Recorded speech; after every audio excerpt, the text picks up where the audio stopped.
What is in terms of being able to take what it is that you have, and the real possibility that this could be a mainstream kind of activity.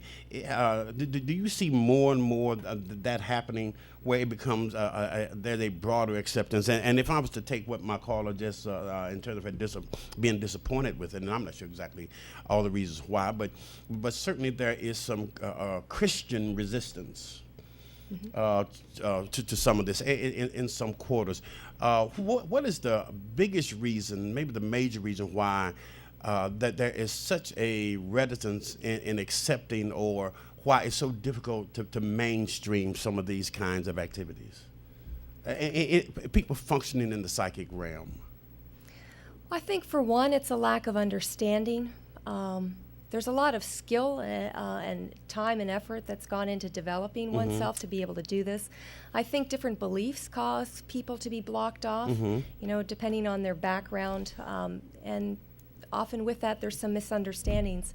I mean, when I look at the life of Jesus, I see that he helped the poor, he fed the hungry, and he healed the sick, and he cast out demons, And so if a person is a Christian and a follower of Jesus, then dealing with the metaphysical realm is a part of that, and a person can feel comfortable with that. There's some folks that say preachers do it every day. I mean, every week when they are feeling that someone has an issue, or I guess when they're getting a message from God, that's exactly what's happening.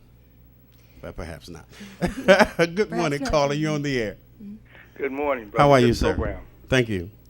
Listen, I wanted to ask a question to the guest. One of the hardest parts of the human development cycle is the length of time it takes for us to grasp new scientific concepts that come out. It just takes sometimes centuries to do this.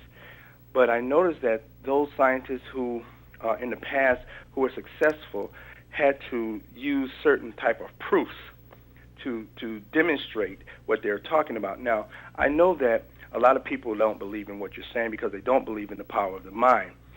Is there, they think that just because they say it, it's true, not necessarily because there's a demonstration. How do you deal with those, for lack of a better phrase, unbelievers? I'm loath to use that term, but how do you convince a patient of the power of the methodology that you're using? Is there some sort of test, some sort of mechanism that you use? And I'll hang up and listen. I appreciate the call. And if there are proofs, what is the scientific evidence that what's happening is sound and real?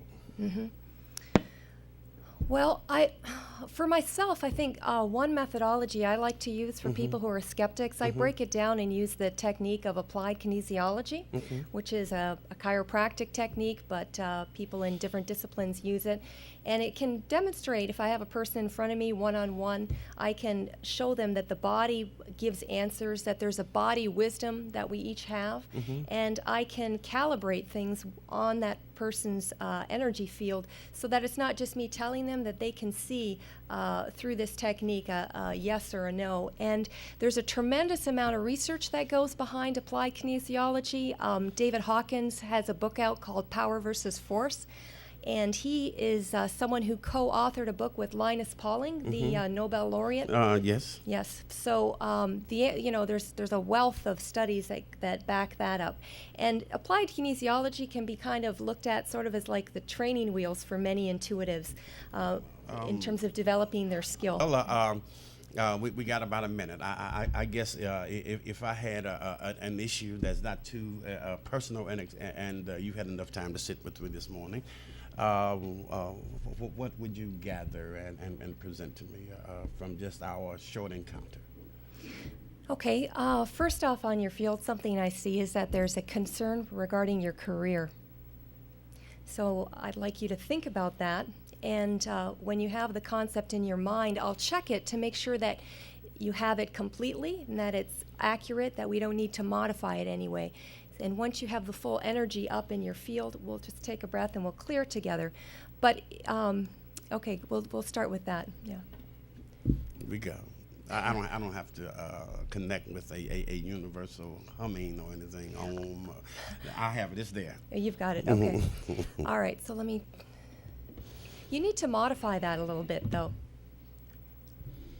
So it might be with your career. You might be thinking, I'm a little concerned about the economic downturn that we're experiencing. Well, that's general. But to modify it, what you might need to go to is, I'm afraid that I won't be able to, continue in this line of work. You have to be more specific in terms of modifying it. So the concept that you have is right, but go a little deeper with it.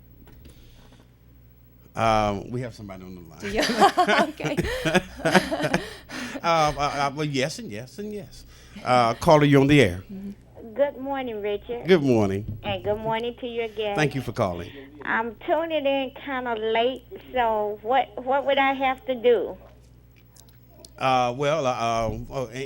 You like for her to respond to you? Well, just think about Well, are you looking to do a clearing with me? Is that your Yes. desire? Okay, very good. Is there a specific issue that you'd like to address? Well, my biggest problem is I'm always worried about other people, and I don't really seem to have anything I'm so concerned about in my own personal life right now. It's just a lot of people in my circle are having a lot of issues, and it's beginning to be my problem. Okay. Okay. That's a common block that comes up, especially for people who care a lot and who are empathetic. And what can happen too is that your energy field, you merge a lot with other people. I don't know if you experience being tired on occasion, but when we give too much energy away, that's often a consequence. And this affects, if you look at it physiologically, just to give you a little background, where that emotional state resides, it resides on the spleen-pancreas meridian of the body. And a meridian in Chinese Oriental medicine runs like an energy circuit in the body, and it attaches to an acupuncture point as well. So there's the background to what I'm saying as well. So in order to clear this, I want you to think about this tendency that you have right now, and let me look and see if you have the full emotional content, okay? So let's pause and do that. Okay, that looks very good. Let's together just take a deep breath and think about releasing that cycle you're talking about. Okay, very good. Is that it, or is there something else? That's it. Okay, very good. Well, thank you for your time. Oh, and that's going to do it, Yeah, I mean, monitor yourself from here on in, but you may notice now when you're with people with concerns that it doesn't suck you in, and you feel a distance between you and the other person so that you own what you need to own and not their items. I'm making a mess. What just happened? What just happened? With you and her? What just happened? It's a healing event, but she has to come with her intention to heal. I can't do this on somebody who doesn't want to change it. I'm using my energy field and looking at the components of what are there and just setting the intention on the mental field for that to be released. Okay. Yeah. My goodness, you're going to give us a demonstration this coming Saturday. This is fascinating. I do appreciate you coming in.